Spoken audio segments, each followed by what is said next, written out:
Hello viewers, hope you all are doing fine। और आज एक आइल्स के नए वीडियो के साथ हाजिर हूँ। और आज हम आइल्स की टेक्निक्स की बात करेंगे जिससे राइटिंग टास्क 2 में स्कोर अच्छा हो सके। Techniques to score better in IELTS writing task 2।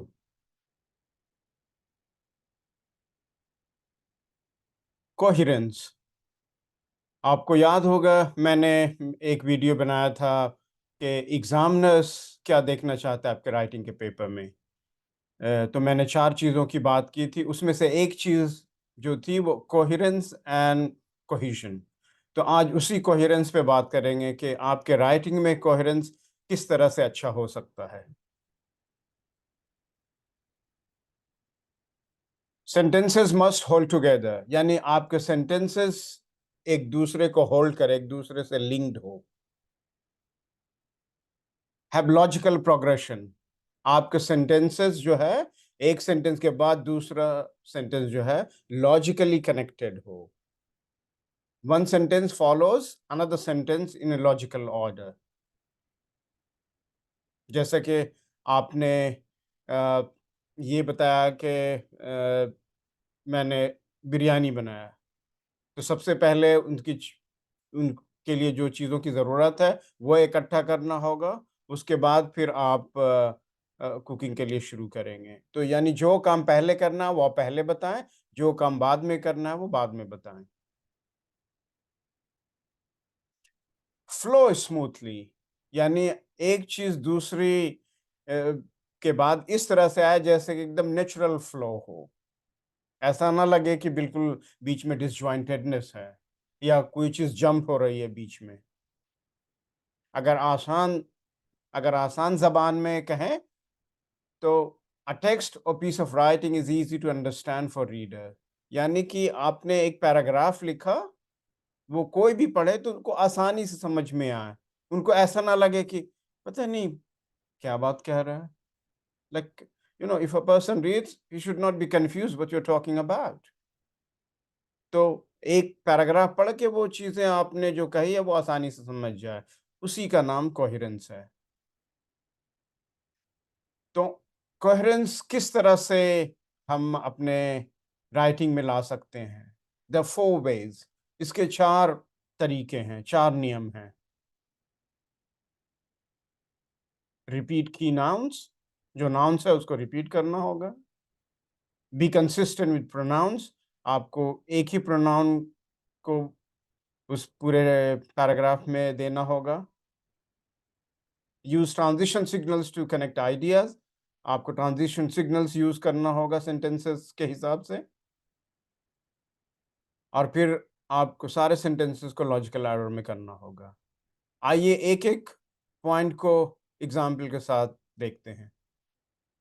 Repeat की नाउन्स, यानी कि एक शॉर्ट पैराग्राफ है,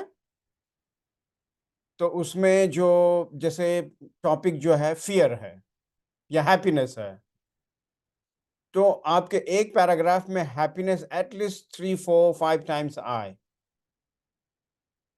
ताकि रीडर को लगे okay he is talking about happiness. ये इस पैराग्राफ में हैप्पीनेस के बारे में बात कर रहे हैं। या हॉलिडे पे हो, तो ये वर्ड जो नाउन है हॉलिडे, वो 3-4 बार उस पैराग्राफ में अपीयर हो। या फिर मोहन है, तो सिर्फ ही ना करके बीच में आप 1-2 बार मोहन भी यूज़ कर सकते हैं। या अगर अकरम है, तो अकरम शुरू के सेंटेंस में यूज़ करें, बीच में भी 1-2 बार यूज़ करें। इस तरह से आप की नाउन्स को बता सकते हैं कि रीडर को आसानी होती है आपने जो लिखा उसे समझने में। Be consistent with pronounce,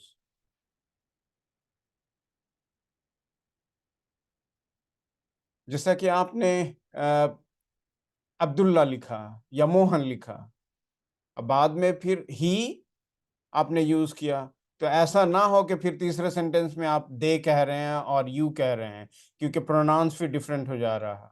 Mohan का प्रोनाउन क्या होगा? ही। या अकरम का प्रोनाउन क्या होगा? ही। और फिर नंबर भी देखना होगा। जैसे आपको पता है, जैसे सिंगुलर प्लूरल नंबर होते हैं। जैसे आई जो है फर्स्ट पर्सन सिंगुलर नंबर है, we first person plural number है। तो ये आपको प्रोनाउन और नंबर में कंसिस्टेंसी रखना होगा। फॉर एग्ज़ाम्पल यू, आपने यू यूज़ किया तो फिर थ्रू आउट द पैराग्राफ आपको यू ही यूज़ करना होगा, या फिर आपने दे यूज़ किया इन जनरल तो फिर दे ही यूज़ करना होगा। कभी यू, कभी दे, इससे रीडर्स को बहुत परेशानी होती है। तो ये इस चीज़ को आपको मेंटेन करना होगा। ट्रांज़िशन सिग्नल्स, ट्रांज़िशन सिग्नल्स वो चीज़ है जिस तरह से आपने रोड में साइन्स देखे होंगे, वो आपको हेल्प करता है ट्रैवल करने में। उसी तरह से ट्रांज़िशन सिग्नल्स जो है, राइडर को सिग्नल देता है कि व्हाट्स कमिंग अहेड, आगे क्या आने वाला है। ये जीपीएस की तरह भी काम करता है। जैसे आपको अननोन लोकेशन में जाना है और आपको पता नहीं है, रूट क्या है, कौन-सा रोड लेना है, तो आप जीपीएस में लगा के जीपीएस आपको गाइड करता है और फिर आप नई जगह में पहुँच जाते हैं। तो उसी तरह से रीडर जब कुछ सुन रहा हो तो आगे क्या आने वाला है, इसका पता ट्रांज़िशन सिग्नल से चलता है। इसीलिए इसका सही इस्तेमाल करना बहुत ज़रूरी है, वरना टेक्स्ट को कॉम्प्रिहेंड करना मुश्किल हो जाता है। और जैसा कि पिछले वीडियो में मैंने बात की किया था कोऑर्डिनेटर्स और सबऑर्डिनेटर्स के बारे में, like fan boys, for, and, not, but, और, येट, सो, ये सब कोऑर्डिनेटर्स भी एक तरह से ट्रांज़िशन सिग्नल्स है। सबऑर्डिनेटर्स जैसे which, who, where, however, moreover, furthermore, phrases भी यूज़ होता है, जैसे for example, in addition to, in conclusion, on the one hand, in contrast and so on. तो इन सब चीज़ों की मदद से रीडर को बहुत फ़ायदा मिलता है टेक्स्ट को समझने में, ये जो आपने लिखी है, उसके बारे में समझने में।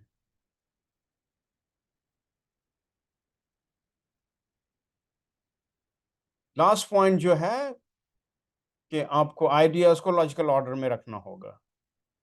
मिसाल के तौर पे हम आइडियाज़ को कैसे ऑर्गेनाइज़ कर सकते हैं लॉजिकल ऑर्डर में? फर्स्ट पॉइंट को देखते हैं, क्रोनोलॉजिकल ऑर्डर। जैसे किसी चीज़ के स्टेप्स के बयान करना है कि how does a photocopier machine work? यानी कि फोटोकॉपियर के लिए कौन-कौन सा प्रोसेस फर्स्ट है, फिर सेकंड है, फिर थर्ड है, फिर फोर्थ का है, जब आप फोटोकॉपी जैसे आपको करना है। या फिर और भी जैसे माइक्रोवेव है, उसको चलाने के लिए कौन-कौन से स्टेप्स है? या आपने कोई नया मोबाइल खरीदा, तो उसको स्टार्ट करने के लिए कौन-कौन सा स्टेप है? First, second, third, fourth. तो इन सब चीज़ों को जब बयान करना होता है, तो उसको क्रोनोलॉजिकल ऑर्डर बोलते हैं। या फिर हिस्ट्री ऑफ मेबी यूट्यूब और हिस्ट्री ऑफ अमेज़न और हिस्ट्री ऑफ टाटा।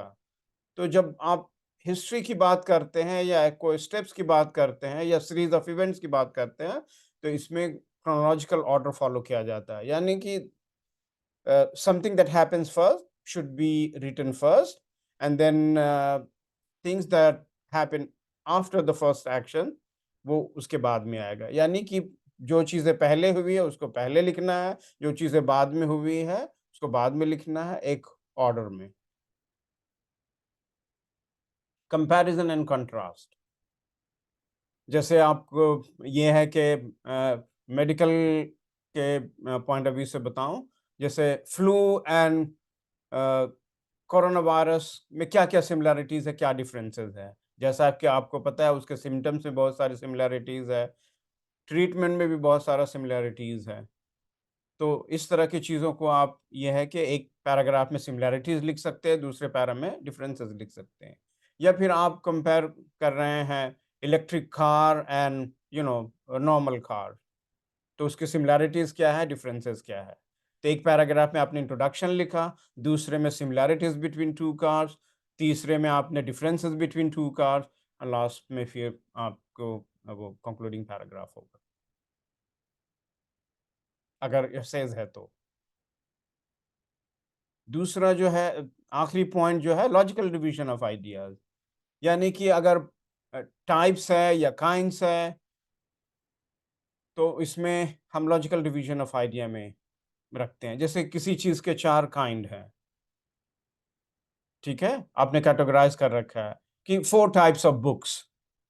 तो आपने इंट्रोडक्शन लिखा, फिर पहला काइंड सेकंड पैराग्राफ में होगा, दूसरा थर्ड पैराग्राफ में, तीसरा फोर्थ पैराग्राफ में, चौथा फिफ्थ पैराग्राफ में और फिर सिक्स्थ पैराग्राफ कंक्लूजन होगा।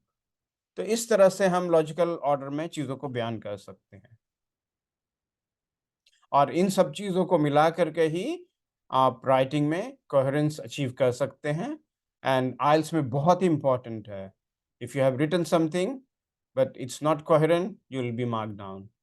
अगर आप में के टेक्स्ट में या आपके एसे में कोहेरेंस की कमी है, तो आपको बहुत अच्छा मार्क्स नहीं मिल सकता। मतलब 5 के करीब मिल सकता है। 6, 7, 8, 9 impossible. And thank you for watching. Please like, comment, subscribe, and share if you find it useful. And here is my YouTube channel. You can share with others. Thank you for watching.